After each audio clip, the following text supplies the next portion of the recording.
Hello, আমি ভূমিকা। আর তোমাদের সাথে শেয়ার করা হয়নি আগে। আমি একদম সময় পাইনি অ্যাকচুয়ালি শেয়ার করতে। আমি জানি না কতটা ভিডিওতে নয়েজ আসছে না আওয়াজ আসছে। তো ফাইনালি কালকে ট্রেনে উঠেছিলাম আর আজকে জাস্ট নামলাম অযোধ্যাতে। পুরো ফ্যামিলি সাথে সবাই একসাথে আছি। তো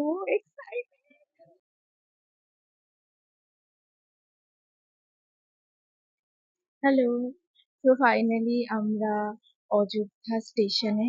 অ্যান্ড একটু স্টেশনটা দেখা।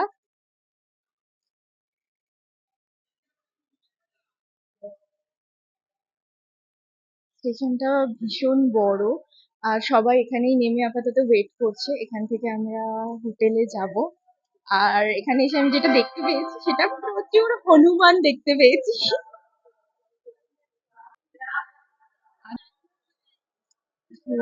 আমার বোন আছে আর ওদিকে আমার ফ্যামিলির বাকি লোকজন আছে। আর আমি চেষ্টা করব তোমাদের সাথে ভিডিও শেয়ার করার। আমি কতটা এডিট করে তোমাদের সাথে শেয়ার করতে পারবো আমি জানি না। আজকের জন্য এতটুকুই। আবার তোমাদের সাথে কথা হবে পরের ভিডিও।